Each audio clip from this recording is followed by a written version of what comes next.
So I'm just going to talk to you guys a little bit about some masculinity, sort of how Hizmet actually works in a specific context, and some of the good things, some of the not so good things that might be getting passed along in Cambodia. I did a trip there this summer. I hope everybody can hear me. And I titled this Starting from Zero because that was the statement that I heard over and over again by Cambodians as far as the place they're at after the genocide right now. Trying to build their nation, trying to rebuild their culture, trying to find their identities. And so Hizmet has done a lot of work in Cambodia, outreach to communities, especially trying to help build the education system up. And it's manifesting in some really positive ways. So I just want to talk about that a little bit. Here's some background on Cambodia, if some of you guys are unfamiliar. French colonization, you have independence, you have the genocide with the Pol Pot regime, then you have the Cambodian-Vietnamese War. So Cambodia has been in a state of contention for quite a while. And it's just now coming out of that, and they just had a coup in '97, and so they're still getting their bearings as far as trying to be fully independent and find their place in the region. And basically, they're just trying to figure out where they are and who they are, right? They have the ASEAN region, and they're competing with Thailand for lots of money abroad and just foreign investment. And so there's a big poverty issue. Population is around 15 million right now. It's 20% urban, 80% rural. And most of the population, because of the genocide, is under the age of 30. So there's not a lot of older people around that are able to foster sort of the next generation and the following generations. And that's a big problem. There's lots of young people searching for guidance. And because it's mostly a rural population, they exist in small villages and they're not able to have access to lots of the comforts that we have here or even in the second world. So this is the religious composition. It's a Buddhist majority country, small population of Muslims and Christians, and then the others, right? So whoever the others may be, just to give you an idea. There is a 38.7% dropout rate in primary school. This is primary school, so kindergarten to 5th grade. And you can imagine how those numbers spike as the grades go on and on up into high school. So there's a lack of teachers because there's a lack of education, and then students and kids can't continue school because they have to go to work. Teachers don't actually make a living off of being a teacher, so they have to get 2nd and 3rd jobs. 4th jobs if they want to remain teachers. That's if there are any teachers in the rural areas. And also, this breeds corruption in the education system because teachers try to ask parents for money and students for money to supply educational materials to help pay their salaries since they're not paid by the government and they can't survive off of just being a teacher. So it is ranked, let's see, out of 160 out of a total 177 countries, 177 being the worst. Right, so it's pretty high up on the corruption scale. And so Hizmet's efforts have been sort of multi-pronged. You have qualified teachers that they bring in. They're also trying to train a new generation of teachers. They build beautiful facilities. During the genocide, many things got destroyed. Buildings got torn down. Many buildings were repurposed. There are still active landmine fields that they're dealing with, and you still have like a presence of the Khmer Rouge. It's still a police state. It's highly militarized. So there's lots of problems that the general population is still trying to deal with, let alone it being a population of 30-year-olds, which as someone in my 30s, right, I mean, we're trying, right, but we're not exactly super experienced and we don't have a lot of knowledge, and we'd like the older generation to foster that knowledge, and they just don't have that. So you have on the other side, when they build schools, Hizmet, when they go over there, language is really important because of the post-colonial legacy, right? The French came in and were like, you need to speak French. The civil service exams, French. Everything was in French. It's personally insulting. And a lot of the schools there, a lot of the NGOs that come in and build schools from like Britain and France, they still maintain their instructions in French or in English, and they completely ignore instruction in Khmer, the native language. So Hizmet schools have really made an effort to go ahead and continue or actually foster education in the indigenous language, which the Khmer students that I talked to really appreciated. They were like, they're not trying to make us learn French, they're not trying to make us learn English, even though we want to learn English because it's the business language in the region. But they really appreciated the fact that instruction was actually given in Khmer. And then Hizmet's really good at fostering government relationships. The police state in Cambodia is still really strong. There's a strong central government, a strong military presence, unfortunately, still after the genocide, or fortunately, depending on how you look at it. And so you can't really get anything done unless you foster good relationships with the government. Sometimes that means bending. Not necessarily breaking, but definitely bending. And so Hizmet has gone in, and the teachers really take a lot of time to build those relationships with the government officials. Most of the government officials in Phnom Penh send their children to Hizmet schools.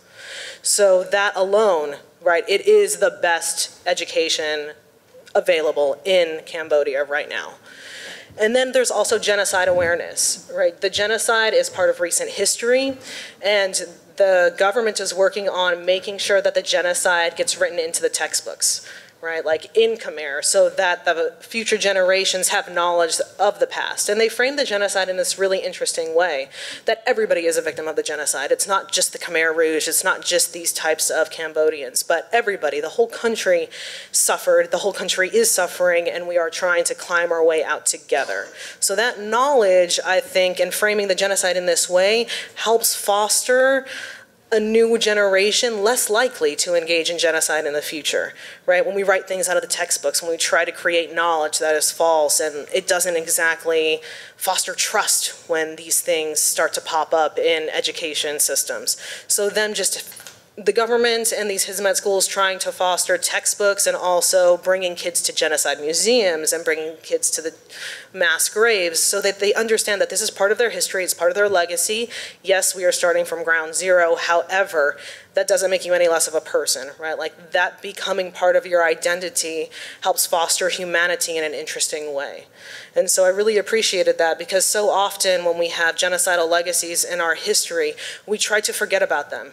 And it's forgiveness without forgetfulness that I think is really important. You have to forgive yourself, the past generations for putting you in this situation, but it's really important that that gets written into history and into the identities of the future generations if we're going to try and stop genocide in the next 100 years, in general, hopefully. I think it's a goal. I think it's a good goal. So another interesting thing that just happened in Cambodia when I was there was the trials of some of the top Khmer Rouge officials. And there were posters everywhere that said, "I support the KR trials." The interesting thing about these trials is that this is the first time trials of war criminals has actually taken place in the exact same place that the genocide occurred. Usually trials are moved out of country. They don't allow the general population to participate in the trials or to show up because they're out of country. But Cambodia is in this unique situation where it actually did hold the trials in the general population in the place where the genocide occurred. So there was lots of support, lots of sort of a collective coming together and moving forward, and the trials helped sort of, I don't want to say offer closure, but it did allow the community to come together to acknowledge this sort of collective violence that they all underwent. And this is one of the main, he ran a camp that we visited, and he's talking about this tree. So, and people still visit the mass graves and the camps and things to go ahead and actually give tribute. There are still religious ceremonies held there. So they're not just tourist attractions, which I asked a couple of the Khmer guys that were showing me around the country, does it bug you that all the tourists come here and just are like, ooh, wow, look at all the bones? And, you know, there are signs that say, please don't walk through the mass graves, which, I mean, really? Like, does that have to, like, the disrespect that some people display when they're going through a camp where such atrocities have happened, that has to even be a sign. But they were very proud of the fact that people come to see the camps and the mass graves. They were very proud of the fact that people understand that they are starting from absolutely nothing, that this is something that happened to the entire country and a legacy that they all share in, that there really is no difference, right? A Cambodian is a Cambodian, and this is part of our legacy, and this is part of our history. So the trials were an important part, I think, in fostering that collectivism and trying to sort of foster that collective identity. Now, these are some of the things that Hizmet does outside of just building the infrastructure, as our friend last night was talking about, education versus just teaching, you know, giving just info versus trying to foster actual education and learning. So there's clean water. Hizmet, Kim Se-Yok-Mu goes out and builds wells that will actually service more than 200 families when all the other wells have dried up. And then they go out to the rural provinces, and they also have teachers that go out there and try and teach, when even Cambodian teachers who are trained and indigenous to their country refuse to teach in the rural provinces. They refuse to leave the city, which is another problem of fostering education in the rural provinces.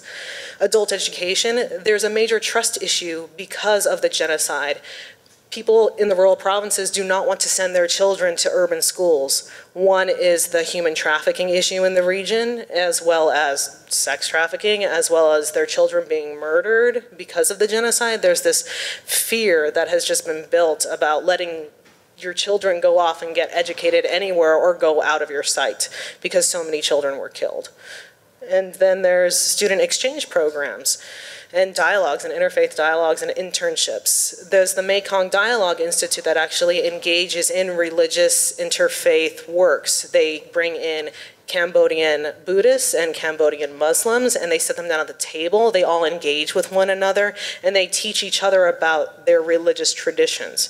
So there are some divisions going on inside the Muslim community because particularly the Cham Muslim community has a privileged position right now because a specific minister is very close to the prime minister.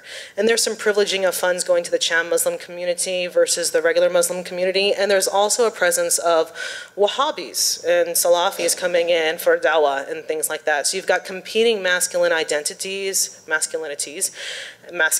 identities, as well as the overall Khmer identity that's trying to be fostered by the government and the majority Buddhist population. Here are some of the wells, just so you can see. And they built 5 in Kompong Chong province. But no problem, I'm done. And this is one of the students who engaged in the Interfaith Dialogue program. She had never been to the provinces, actually, and she escorted me on my first trip. And she was shocked by the poverty in her own country. And another student actually refused to eat the food that the villagers were trying to serve us, which I, of course, told her was unacceptable. Told her, you best get on board with the plan, right? So, and was very appreciative of that after the trip was over.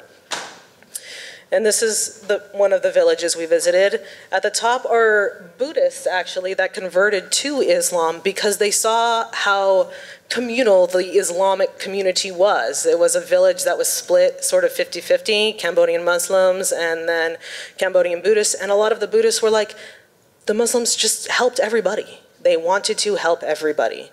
And we decided to convert. This village is sort of amazing. They raised enough money to build their own mosque and their own school, completely within their own village, without any outside funds. So they just worked really hard. They brokered deals for materials, and it fostered conversion, but there are still some Buddhists who didn't convert. They all prayed together, and it didn't make a difference, right? They were Cambodian, and that's all that mattered. This is the mosque and the school that they built. And those are some of the kids. And those are some of the Indian Muslims that are there for dawah, which they were very segregated and they would not speak with me, actually. And I found that problematic, to say the least, right? So there was a lot of interesting things going on as far as competing masculinities.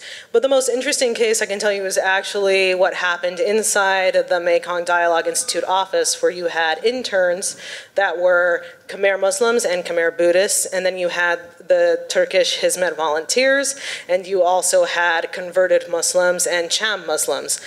A lot of competing masculinities, right? All like Khmer and Turkish, there was a bit of an issue with constantly serving Turkish food and them wanting Khmer food, and the authoritarian attitude of the chairman, they called him, and because he was Turkish, and bringing people in from outside who didn't speak Khmer, and sort of losing jobs to foreigners.